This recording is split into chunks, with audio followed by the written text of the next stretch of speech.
Bonjour à tous, sur cette vidéo on est parti pour la restauration d'un vélo Peugeot PX50 de l'année 1976. Donc c'est une randonneuse.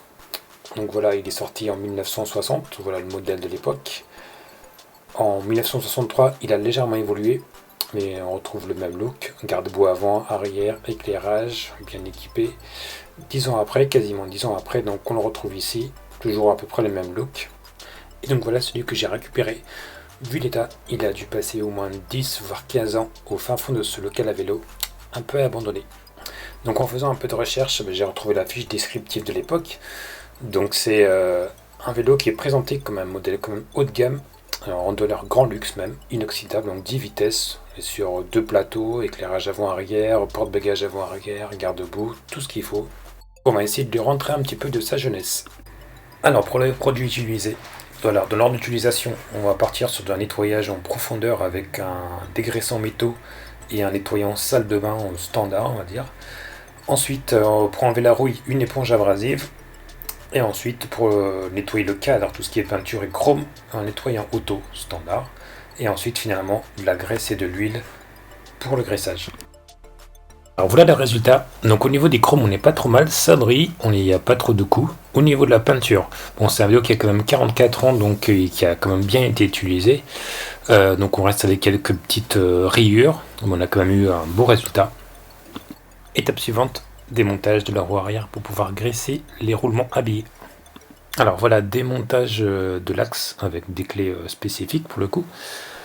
On va enlever l'axe en faisant attention de ne pas perdre les billes.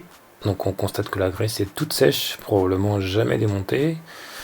Alors on va faire sortir les billes un petit peu en tapant dessus. Tout nettoyer. Normalement on doit avoir 18 billes. Voilà, nettoyer au dégraissant.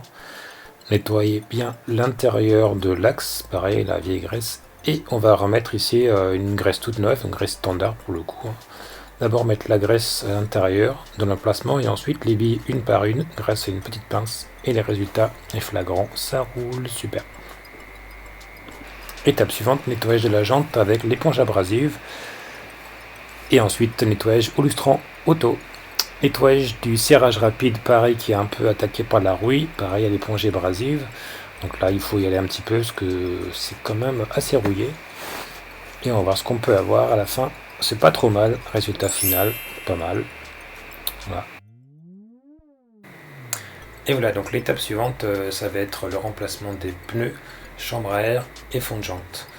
Alors il faut savoir que tout ce qui est en caoutchouc et plastique, ça vieillit pas très bien avec le temps. Donc là les pneus ont facile 40 ans vu leur état. Donc au niveau sécurité aussi on était moyen. Et tout de suite une fois remplacé, le vélo aura un autre look. Et du coup on fera la même chose sur la roue avant. Et au passage, on fera aussi un petit lustrage. Voilà, des rayons avec la petite éponge abrasive. Autre étape, réparation du phare avant. Voilà, une fois nettoyé, réparé, mais pas trop mal, un peu lustré, toujours un aspect un peu plus neuf. Nettoyage des pédales qui étaient légèrement oxydées en surface, éponge abrasive et nettoyant en carrosserie. Résultat, pas trop mal. Nettoyage et graissage du dérailleur arrière, un classique simplex de l'époque. Lustrage du protège chaîne. Voilà. Et le résultat, on sa globalité. Donc on a à peu près supprimé toute la rouille, on a redonné un petit peu de vie à la peinture, au chrome.